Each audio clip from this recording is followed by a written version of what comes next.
Alright, hello guys. It's me, Matthew John, back here, and I'm here with my buddy Wyatt, who's obsessed with this game. He's trying to beat the record, and today we're gonna be looking through one of the greatest Formula One drivers of all time. So, first and foremost, I know a lot of Formula One drivers have not met have not got a chance to meet Jochen Rindt before his death at the night during practice for the 1970 Italian Grand Prix. And so today we're gonna be looking for him and his legend, and then I'm gonna ask what he thinks of Jochen Rindt. So Jochen Rindt made his Formula One debut at his home race at the 1964 Austrian Grand Prix. Although he was actually born in Germany and had I was driving under a European license. Yeah.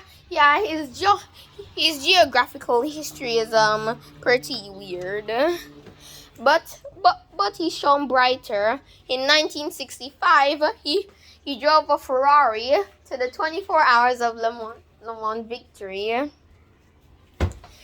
So that year he signed for Cooper, and the following year he took 3 podiums. However, unreliability saw that form drop off over the next 2 years. But for 1969, he was hired by Colin Chapman to drive for Lotus alongside the reigning world champion Graham Hill. However, in Spain,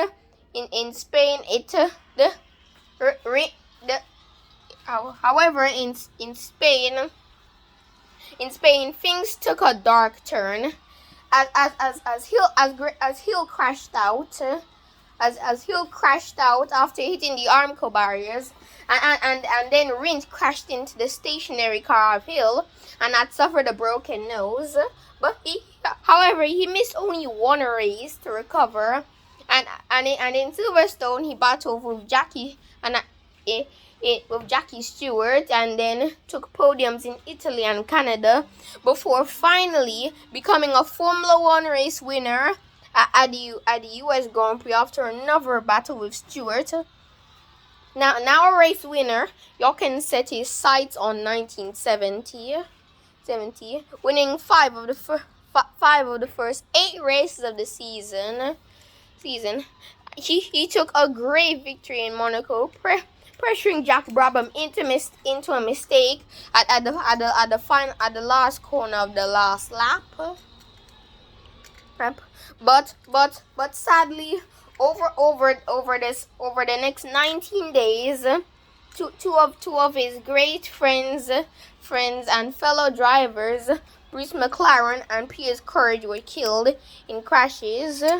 And Jochen was also married and had a young daughter. So those deaths were taking a great toll on his career. He was considering retiring from Formula One, but things would take a very deep turn during practice for the 1970 Italian Grand Prix, where braking for the famous Parabolica corner, Rindt spun off into the Armco barriers, and he hit a joint head on. And also Wyatt, all Lotus cars had their rear wings removed. And Rindt only used 4 of the 5 seatbelt harness points. Normally, all teams had 4 safety harness seatbelt points, but Lotus installed an extra one, as back then many of F1 fatalities had been caused by drivers not having them, as he'd had incidents where such as his hero Wolfgang von Trips' accident then in 1961, just meters from where Rindt crashed. After he collided with Jim Clark, his Ferrari was thrown into the air, and both cars struck a fence, killing 15 spectators. And Von Trips was even thrown from the car, and I think he was even rolled over by the car, which should have been very painful. No, he did not survive.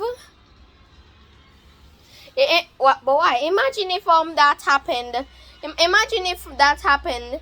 If a crash like that happened, Wyatt, a driver being thrown from their car in a crash. That was scary. I mean, the last fatality in which a driver was thrown from their car was the 1982 Belgian Grand Prix, where Gilles Villeneuve was thrown from his car, also flown into the air, and also in a Ferrari. This time, after he collided with Jochen Mass. So anyway, back to Rindt. Back then he was. But going into that race, he was leading the Drivers' Championship by 20 points over Ferrari's Jackie Ickx. But then after his teammate Emerson Fittipaldi won at the Italian Grand Prix, I mean the US Grand Prix, just 2 races and 1 month after Rindt's death, Rindt had become Formula One's first and so far only posthumous world champion. So yeah, Jochen Rindt was nothing more than talent. Was still in the top 10 of my favorite all-time F1 drivers. Actually 6th. So now what do you think of Jochen Rindt? I think he's a very good driver who was talented until the death in 1970. It was going to be regarded as one of the best drivers in the world, but it didn't happen. So for me, Jochen Rindt is a very special driver. Had he not died, maybe he would have gone to be maybe even maybe a 2 or even 3-time world champion. So now Wyatt, back to you. How many championships do you think Jochen Rindt would have won had he not died?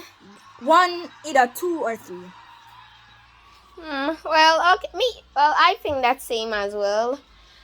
And so yeah, as I said in the beginning, most people did not and Fittipaldi. So as I said, most drivers did not really have the chance to meet Jochen Rindt before he passed away. Sebastian Vettel liked Jochen Rindt a lot because both of them are German, even though Rindt claims he's Austrian, because both Austrian and German speak the same language, technically, right, Wyatt? Yeah, technically. So yeah. And he clinched the title. So yeah. And so the rest, as they say, is history. Goodbye.